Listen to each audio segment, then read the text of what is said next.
Vu par Jocelyne Desjouy de Gaëc de Marsoulette, l'informatique à la ferme c'est une totale réussite. Il y a 4 ans qu'elle s'y est mise. Par curiosité au début pour voir, mais aujourd'hui c'est par conviction qu'elle a décidé d'investir dans un ordinateur plus puissant. Démystifions les métiers du numérique avec les femmes digitales. Aujourd'hui, malheureusement, il y a seulement en France 15% de femmes dans les métiers du numérique, sachant que si on va plus profondément dans les 15%, les filles qui vont développer ces outils, il y en a beaucoup moins, ça tourne autour de 4, 5, 6%. À plein d'endroits. C'est un message qui malheureusement est passé dans l'éducation des jeunes femmes et des femmes. Dire attends, t'es une femme, reste à ta place. C'est quoi la place d'une femme ? Programme proposé par Digital 113 et Campus FM et animé par Magali Germont, déléguée régionale Occitanie des femmes du numérique. Bonjour, je suis Magali Germont, je suis la déléguée régionale Occitanie des femmes du numérique et j'ai le plaisir d'animer cette première émission radio, les femmes digitales, en faveur de la mixité pour les métiers du numérique. Aujourd'hui, j'ai la chance d'interviewer Amélie Leclerc, qui est la directrice générale du cluster des entreprises du numérique Occitane Digital 113. Bonjour Amélie. Bonjour Magali, merci de ton invitation et de l'invitation de Campus FM. Merci à toi d'être là. Donc nous allons commencer par une première question. Amélie, dis-moi en quoi tu es une femme digitale ? Eh bien, comme tu l'as dit en introduction, je suis la directrice du cluster Digital 113. Digital 113, c'est une association qui fédère les acteurs du numérique en Occitanie, donc les entreprises de logiciels, entreprises de services numériques, infogéreurs, hébergeurs, ce qu'on va appeler aussi les startups autour de l'Internet des objets, de l'intelligence artificielle, de la blockchain, voilà, tous les faiseurs du numérique. Et à ce titre-là, effectivement, j'agis depuis plusieurs années dans l'écosystème numérique. Voilà en quoi je suis une femme digitale. Donc on va revenir à l'origine de tout ça. Est-ce que tu peux me raconter ton histoire ? Comment t'es arrivée au numérique ? Est-ce que toute petite déjà, tu t'imaginais dans le numérique ? Ou quelle était ta voie ? C'est marrant que tu parles de ça parce que quand on y réfléchit bien, quand j'étais gamine, mes parents avaient acheté un Amstrad et on avait des bouquins de code et je m'étais amusée à écrire. Donc je recopiais bêtement, je ne comprenais pas ce que je faisais, mais j'avais codé un petit programme de ping-pong. Voilà. Donc ça, c'était peut-être une prédestination. Ce qui est sûr, c'est que c'est pas ce que j'avais imaginé pour mes études, puisque j'ai commencé par la fac de médecine à la fac de bio, quand même un parcours scientifique, mais plutôt orienté biologie. Et puis ce qui s'est passé, c'est que en fac de bio, j'avais plus de projets professionnels, je voyais pas trop où j'allais. Et en parallèle, je faisais beaucoup d'animation. J'étais animatrice et directrice de colo. Et ça, c'était quelque chose vraiment qui me dévorait, qui me faisait vibrer. Et donc j'ai eu besoin de quitter la bio, mais je savais pas vers quoi aller. Et donc je me suis rendue au centre d'orientation de la fac où on m'a fait passer plein de questions, etc. Et à l'issue de ça, le conseiller d'orientation vient me voir et il me dit « Votre profil, il correspond à 2 choses. La formation d'adulte et l'informatique. » J'ai répondu « L'informatique, jamais. » Voilà. Et je suis partie dans le monde de la formation. Et à l'issue de mes études, j'ai travaillé dans la formation pour la filière informatique. Voilà. Donc je me dis que finalement les choses étaient effectivement, en tout cas prédestinées. C'était prévu que j'arrive pour travailler pour cette filière-là. Et donc j'ai travaillé pour beaucoup de PME numériques, ce qui m'a permis d'acquérir une culture assez approfondie. Que je dis une culture, c'est un vernis, gratte pas en dessous, me montre pas des écrans avec des lignes de code, je sais pas ce que ça veut dire.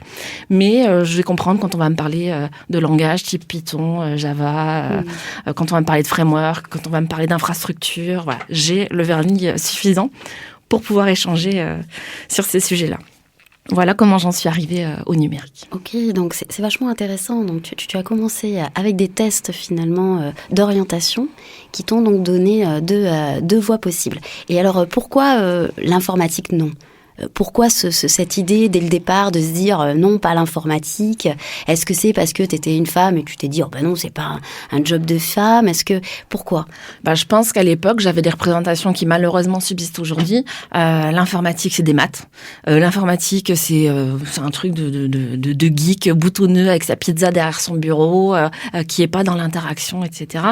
Là où moi j'aspirais avec ce côté animation dont je parlais, à beaucoup d'échanges, d'interactions, de co-construction de plein de choses.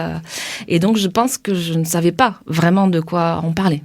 En effet. Et chez toi, ta famille, tes parents, ils t'ont plutôt orienté en te disant ouais, non, plutôt prends une filière RH, formation, c'est plus adapté. Du tout. Ou du tout. Non, mes parents ils voulaient que je devienne médecin, donc ça c'était le truc. Après l'échec en fac de médecine, bon, qui pour moi en soi n'était pas un échec parce que j'ai appris énormément de choses. Cette culture scientifique qui m'a aussi permis d'avoir des réussites et un positionnement légitime à plein d'autres endroits, en fait, d'avoir de la compréhension. Et puis, et puis la capacité de travail. Je pense que c'est aussi grâce à la fac de médecine que j'ai acquis une énorme capacité de travail dont je me sers aujourd'hui dans ce job chez Digital 113. Et c'est vrai que je t'ai pas dit aussi comment je suis arrivée ici, parce que c'est aussi une belle histoire. C'est qu'on est venu me chercher. Et moi, clairement, j'ai tout de suite dit que j'avais pas les compétences, en tout cas, de mon point de vue, je n'avais pas les compétences pour ce job-là. Et la réponse qui m'a été faite, c'est OK, mais nous, ce qu'on achète, c'est ta personnalité. Et donc, si tu es OK, on va t'accompagner, on va te former. Écoute, ça, c'était il y a 6 ans, puisque j'aurai mon anniversaire professionnel de cluster le 14 février, tu vois, donc c'est demain.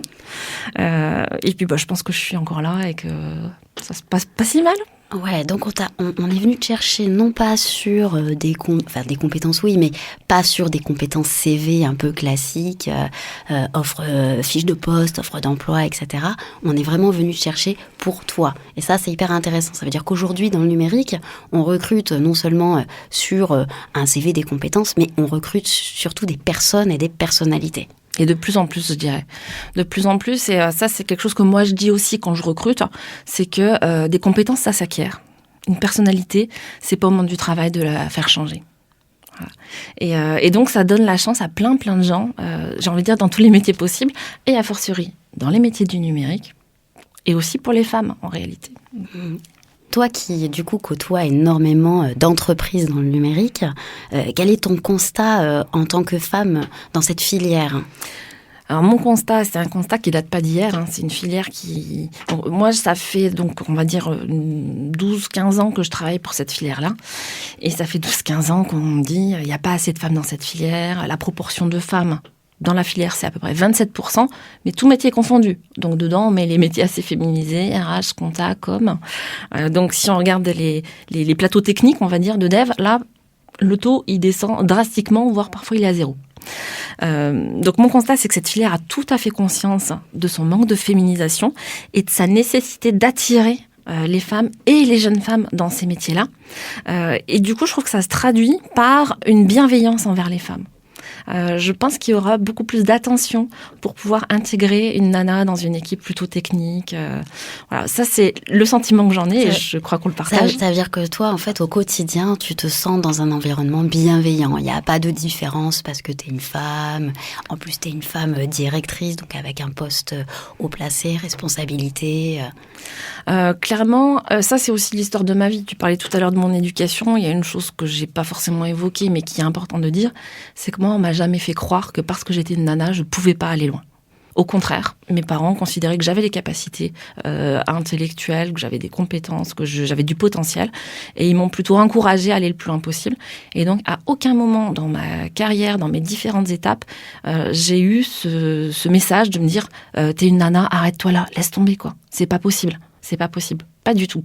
Donc, si tu veux, le fait d'être une fille ou pas, pour moi, n'a jamais été un sujet du point de vue professionnel. Jamais. Or, je constate que à plein d'endroits, c'est un message qui malheureusement est passé dans l'éducation des jeunes femmes et des femmes, de dire attends, t'es une femme, reste à ta place. C'est quoi la place d'une femme ?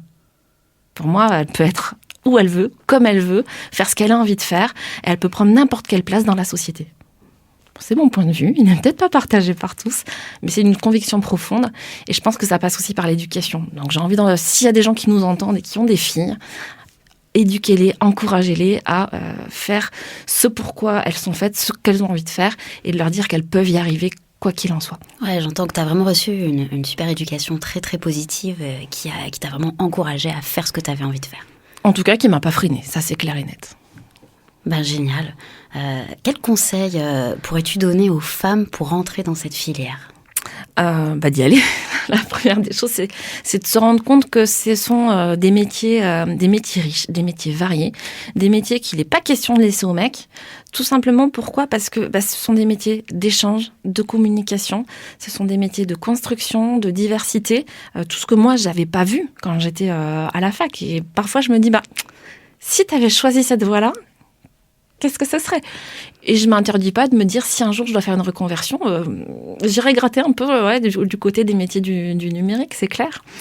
Donc le conseil, c'est intéressez-vous, découvrez ces métiers, demandez à des entreprises du numérique, si vous êtes scolaire ou étudiant, de venir faire un stage d'observation pour voir ce que c'est, de découvrir les différents métiers.